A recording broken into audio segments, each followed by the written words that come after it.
around the same damn position that we were with Jeff Gordon before all his crap went to crap. His crap went to crap. It didn't really go anywhere. It just stayed there. Hey, it's JC1424 once again with NASCAR 07. In this episode of our season as Hendrick Motorsports, we're going to be completing race 7 of 36, which is the Samsung Radio Shack 500 at Texas Motor Speedway. In the last episode, we raced at Martinsville, where we got Jimmie Johnson his second win of the season, and in this one we'll be aiming to get Jeff Gordon his second win of the season, because I guess we're just going in order. That's just a random decision I've decided to make at this point in the season. But at Martinsville, of course, we started at the back with Jimmie Johnson as always, but Jeff Gordon started at the back right in front of us as well, so I got Jimmie Johnson the lead, and then Jeff Gordon's right in front of me, because he's still at the back of the field. We still managed to get all 4 of the drivers in our team to finish in the top 10, which I think was a first for this season, and regardless of that happening, Kyle Busch is now in 4th place. One of the Bushes is drives with this team at least, so I got that right. And Brian Vickers is in 6th, ahead of Jeff Gordon somehow. I think Jeff Gordon has been losing ground, but still maintaining 7th. So in this one, we're definitely going to try gaining some ground with Jeff Gordon by getting this win, because I'm sure he'll be able to do that. And then Brian Vickers, hopefully he doesn't qualify too badly, but I don't even know what to expect anymore, because it's like playing slots. I get there, green flag drops, and my drivers are in random locations in the field. Doesn't even matter how good they are. The only one that's consistent is Jimmie Johnson. Always last place, Jimmie Johnson. The Busch Clash at Daytona International Speedway was yesterday as I'm recording this. I started this race with the directional pad. I'm like, why? This is not that game. This is not NASCAR Thunder 2004. Not the arrows. The analog stick. That's what I use to steer whenever I play this game. It all depends on how the game feels, and it's always like so random. Like, oh, I use the analog stick this game, and arrows on this game. But anyways, yeah, the Busch Clash Daytona happened. It was just another one of those days, except it was like both kinds of days. You know, there's a shit show where it's just a big old freaking wreck, and it never stops. You keep on wrecking and wrecking. Kind of like Talladega in fall of 2017. You know what race I'm talking about? Jeff Gordon and Brian Vickers are doing terrible, and they're on the outside, and my life sucks right now. But anyways, I keep on going back to it. The freaking Daytona race is like this big old freaking wreck fest. All the drivers getting eliminated. The thing is, the only thing that matters is who wins it, because that's the only person that gets the trophy and the money and whatever, right? No points. That's all it really is.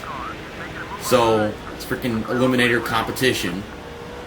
But they all want to make it to the end of the race, so they don't actually start racing until there's like 15 laps to go, you know, like lap 60 of 75. So 60 laps of them doing damn near absolutely nothing.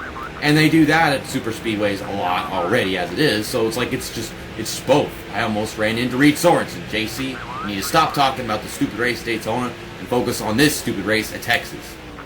I don't know if this race is stupid yet, but it could get stupid with me having to take 2 of my drivers and getting through the entire field, because I really don't want Brian Vickers to lose all that ground that I just made up with him. Greg Biffle, whenever one of my drivers isn't up front, it's him. It's Greg Biffle every time. Ooh, this is Jamie Murray in the Darth Vader car. Or I call the Darth Vader car. It's black and red. It's the dark side. It's a Sharpie car. Well, Jeff Gordon comes first because I want to give him the win here. So whoever gets the win is the person that I focus on after Jimmie Johnson. But we always focus on Jimmie Johnson for the first laps of the race. Getting him from last to first or last to the top 5. I mean, once I get him to the top 10, I should stop being conservative. Kevin Harvick, you're a dumbass. I mean, we already knew that. I'm just reminding you guys. Kyle Busch is up here, though. So, yeah, he's up there in the points. He's staying up here. I guess Kyle Busch is the guy that never really qualifies that bad. I mean, most often he's like the one that can qualify pretty good. But once again, it's just slots.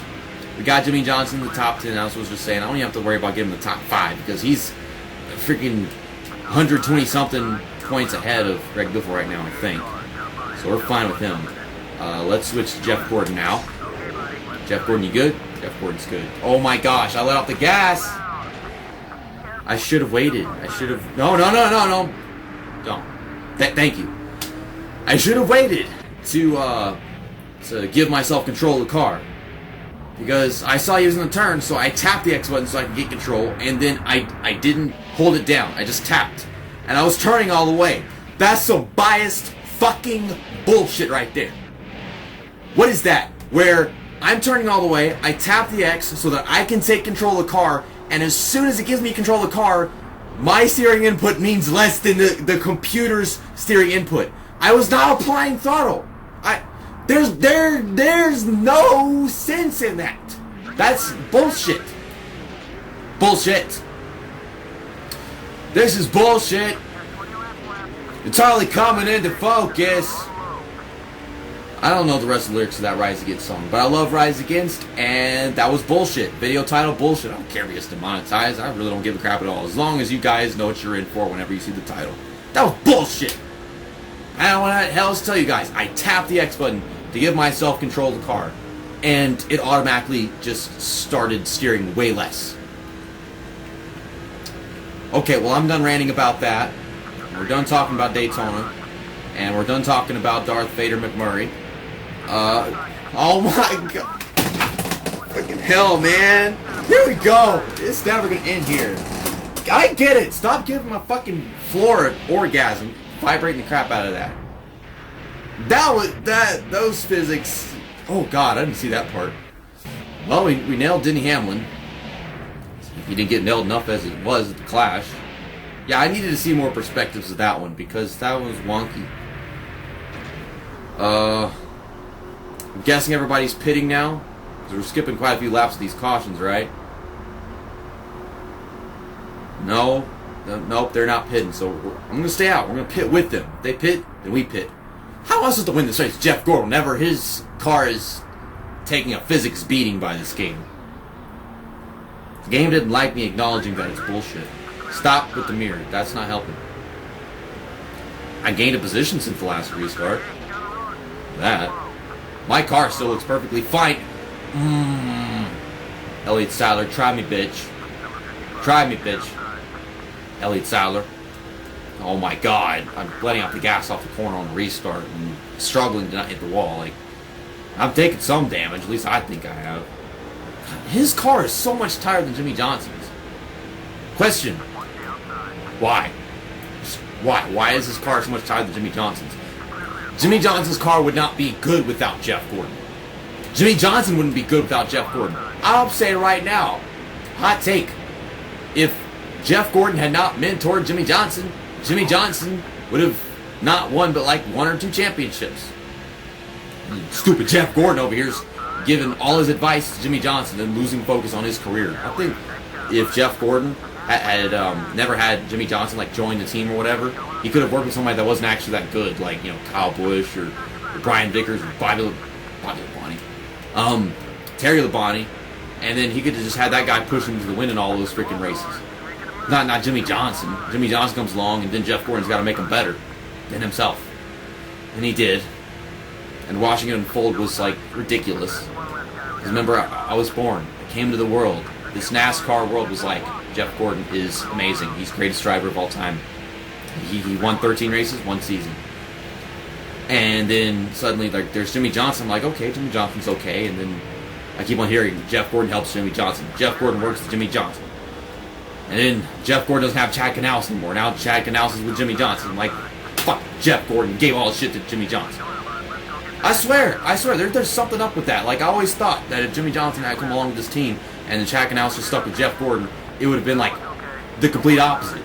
Jeff Gordon would have been a 7-time champion. A little bit older than Jimmy Johnson, might not accomplish that much considering like the time frame of his career. I don't know. He might have won more championships. Because Jeff Gordon's career actually ended on a better note than Jimmy Johnson's. Just all this freaking jackpot, roll the dice, and that's who wins the championship crap these days. Final Four and playoffs. I'm getting Jeff Gordon to the field. Jimmy Johnson just lost the lead to Dale Jarrett, I think. I think he just had it, and then I'm witnessing him losing it. But Kyle Busch is up here, so he's hanging on. And I guess we'll switch to Brian Vickers once I get Jeff Gordon up there to lead lap. I just said Jeff Gordon. It's Jeff Gordon, not Jeff Gooden. Okay, let's slow down, hold the bottom. Side by side with Jimmy Johnson. Dale Jarrett on the outside. Try not to touch the apron because the car sure as hell didn't fucking like that a while ago. Okay, we're good. Switch to Brian Vickers now. And the controller's not vibrating, so the controller's fine. Kyle Busch is going down pit road. Yeah, he was right behind us, and it just let us know right there. Now, Brian Vickers, his car should be like way worse than Jeff Gordon's. But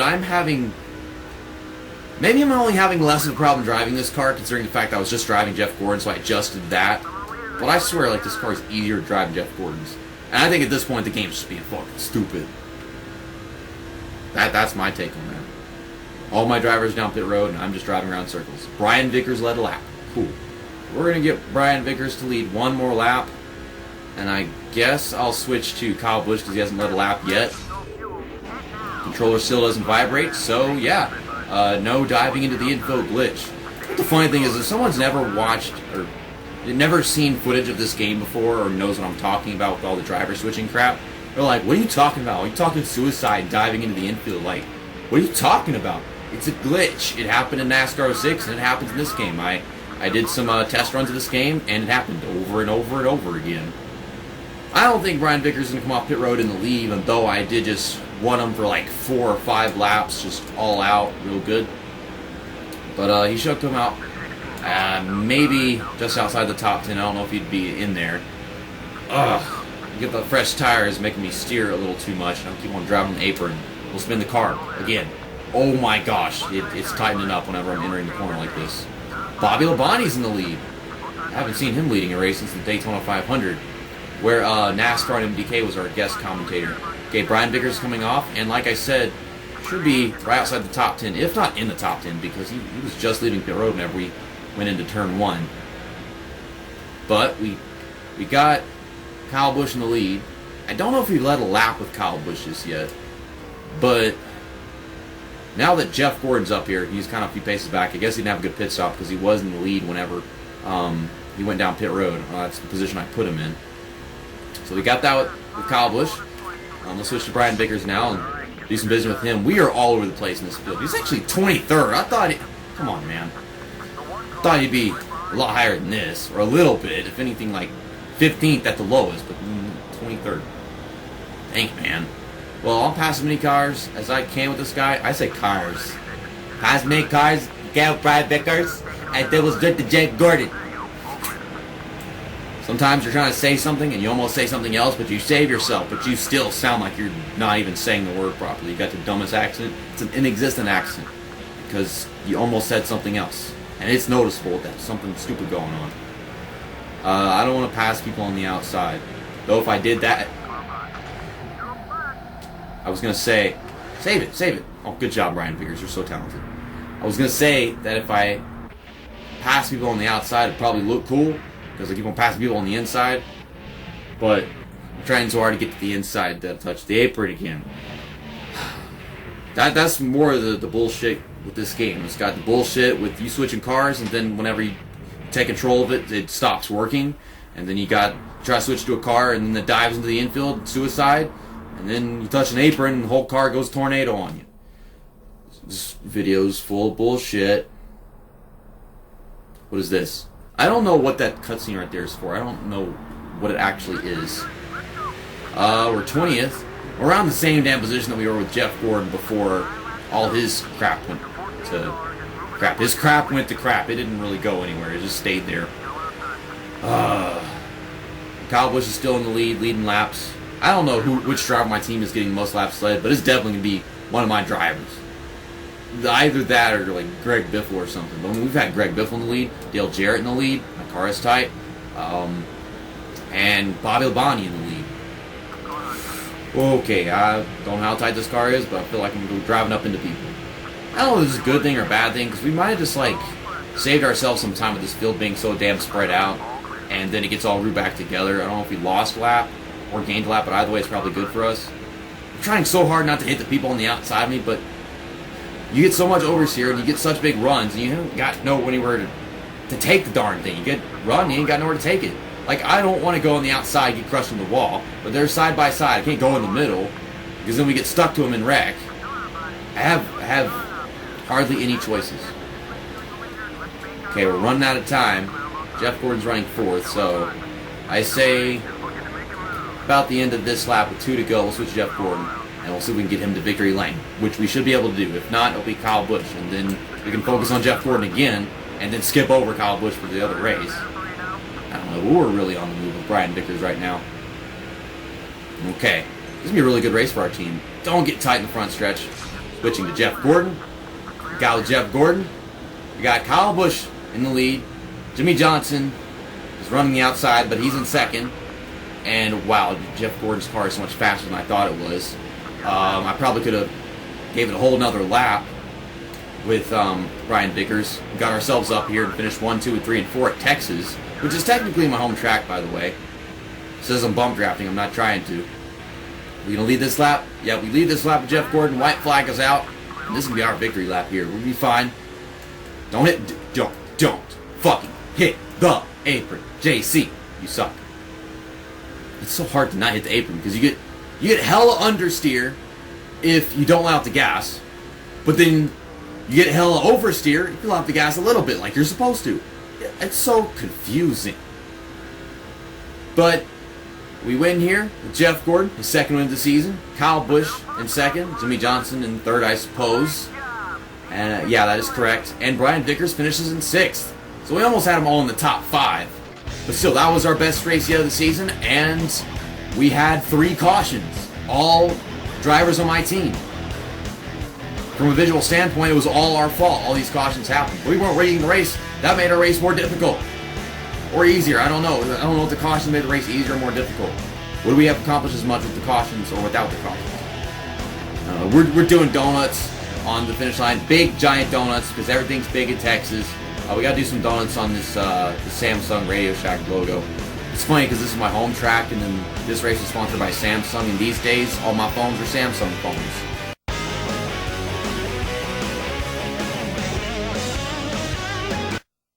I think that we are within striking distance of having everything the way I'd like for it to be in the point settings for my team. I would like to have Jeff Gordon ahead of Kyle Busch, but Brian Vickers, he's the furthest down the drivers on our team, and he's on the first damn page. Don't even have to scroll to see him right now. Only 20 points between Kyle Busch and Jeff Gordon, and 26 points between Jeff Gordon and Brian Vickers. We got Greg Biffle and Kurt Busch in here, but not too concerned about them. And there's Ryan Newman. Also, I saw this at the loading screen earlier. Like it was loading the race. Tony Raines was in 10th. Now he's in 11th. But Tony Raines, I don't freaking know. I don't know how. It's that kind of game. Like just like you play NASCAR 09 or NASCAR 08 or whatever, you get random qualifying, random race results, and just random drivers finishing good in every race, and random drivers that's supposed to be good finishing bad. And I guess that started here because it wasn't too bad in NASCAR 06. I think things made sense as far as results go and qualifying and everything. But here, no. Just no. It never makes sense. But next up is the Subway Fresh 500 at Phoenix International Raceway. It used to be known as ISM Raceway, and then they just went back to calling it Phoenix Raceway or whatever. But that'll be race 8 of 36. This is a night race. We have to go back here towards the end of the season for a day race. I think I'm starting to prefer the night race in NASCAR games again because we don't get that much night racing in the Cup Series anymore. It's like they do it a little bit and they turn it off. And they come back. It's like day racing, night racing, day racing, night racing. It's freaking ridiculous. I don't know why. They got lights. Have one race day, one race night. This game actually took it easy on me, by the way. We had all them freaking cautions, all the damn replays. I didn't have to go in the highlight reel. And the highlight reel is terrible, so I usually sit there for like 10 minutes just trying to get a good shot. That's about it. See you next time. That's that. And episode over.